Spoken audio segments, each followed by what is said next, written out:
ये रहा हमारा अगला क्वेश्चन। इसमें क्या दिया गया देखते हैं। 1 बिलियन में हाइड्रोजन आयनों की सांद्रता जो है कितनी दी गई है, 10 की पावर माइनस 8 m दी है। और इस बिलियन का हमें क्या ज्ञात करना है, पीएच मान ज्ञात करना है। इस बिलियन का पीएच मान ज्ञात करना है, इस बिलियन का पीएच मान। और विलियन कैसा है, अम्लीय है या क्षारीय, विलियन कैसा है, अम्लीय है या क्षारीय है, ये हमें बताना है। अब इसमें हमें 3 चीजें बतानी है। 1 बिलियन में हाइड्रोजन आयनों की सांद्रता तो हमें दे दी गई है।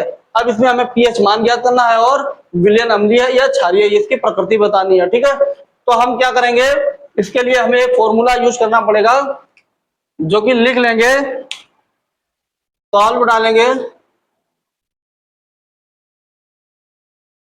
तो हमें दिया है क्या, दिया है, क्या दिया है, विलियन में हाइड्रोजन आयनों की सांद्रता दी गई है, मतलब H प्लस बराबर दिया है 10 की पावर माइनस 8 m। ठीक है, ये हमें दिया गया है। अब हमें ज्ञात क्या करना है, पीएच हमें ज्ञात करना है। तो पीएच और H प्लस में निम्न संबंध होता है। क्या संबंध होता है देखेंगे ये फॉर्मूले के आधार पे। तो होता है ये पीएच बराबर होता है माइनस लॉग ब्रैकेट में H प्लस आयन। ठीक है, ये होता है हमारा सूत्र, इसी पे आधारित होता है, हमें पीएच मान ज्ञात करना होगा। ठीक है, इसमें हमें पीएच मान तो दिया नहीं गया, हमें क्या करना है, पीएच मान ज्ञात कर लेना इस फॉर्मूले के आधार पे। ठीक है, तो ये हमारा होता है फॉर्मूला, इसी पे हम क्या करेंगे, इसको फिल कर देंगे। तो देखेंगे पीएच हमें ज्ञात करना है, तो पीएच क्या हो जाएगा, पीएच बराबर माइनस लॉग है, पीएच बराबर माइनस लॉग दिया गया है। तो क्या कर लेंगे हम,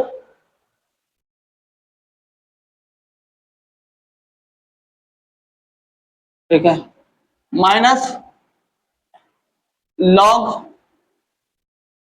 ब्रैकेट में H प्लस कितना दिया गया हमें, वैल्यू दी गई है 10 की पावर माइनस 8। ठीक है, ये हमें दे दिया गया है।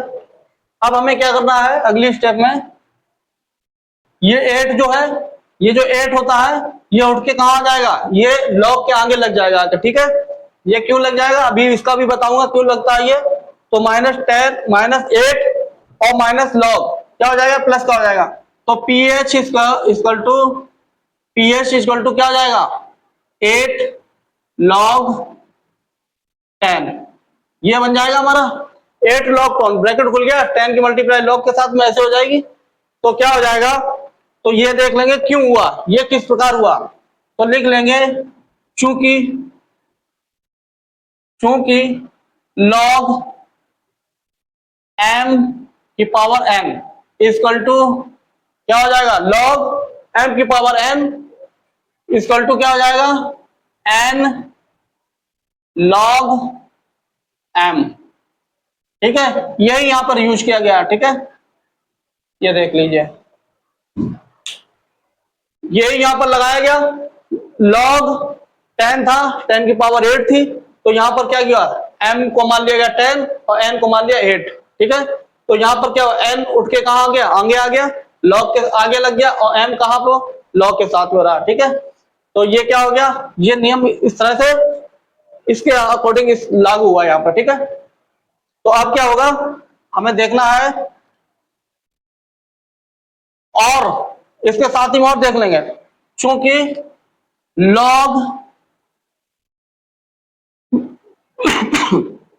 log 10 इक्वल टू होता है, log 10 इक्वल टू होता है 1। कितना होता है, 1। log 10 का मान कितना होता है, 1 होता है, ये भी नोट कर लेना। log 10 का मान होता है कितना, 1। तो हमारा क्या हो जाएगा, pH equal to 8 into 1। log 10 का मान कितना हो गया, 1, तो हमने रख दिया 1। तो pH मान हमारा आ गया है कितना, pH इक्वल टू 8। कितना आ गया, pH मान हमारा आ गया है 8। pH मान कितना आ गया, 8। तो हमारा ये क्या हो जाएगा, ये हमारा आ गया है आंसर, ये आ गया हमारा आंसर। ठीक है, पीएच मान कितना आ गया, 8 आ गया। अब 8 हमसे अब अगला क्वेश्चन देखो, इस विलेन का पीएच मान हमने निकाल लिया है, कितना 8 है। अब पूछा गया विलेन अम्लीय है या क्षारीय है। अब आप बता सकते हो ना विलेन अम्लीय है या क्षारीय है, किस प्रकृति का है बताओ। अब ये पीएच मान जो हमने 8 निकाल लिया है, ये किस प्रकृति का है, अम्लीय है या क्षारीय है। तो ये क्या हो जाएगा, क्षारीय हो जाएगा ना, क्योंकि 0 से 7 तक होता है हमारा अम्लीय, 7 से 14 तक होता है हमारा क्षारीय। तो ये पीएच मान 8 दिया गया, तो हमारा आंसर क्षारीय हो जाएगा। इसकी ये कैसा है, यह क्षारीय है, क्षारीय प्रकृति है। ठीक है, ये हमारे कुछ क्वेश्चन थे जो कि हमने कर लिए हैं।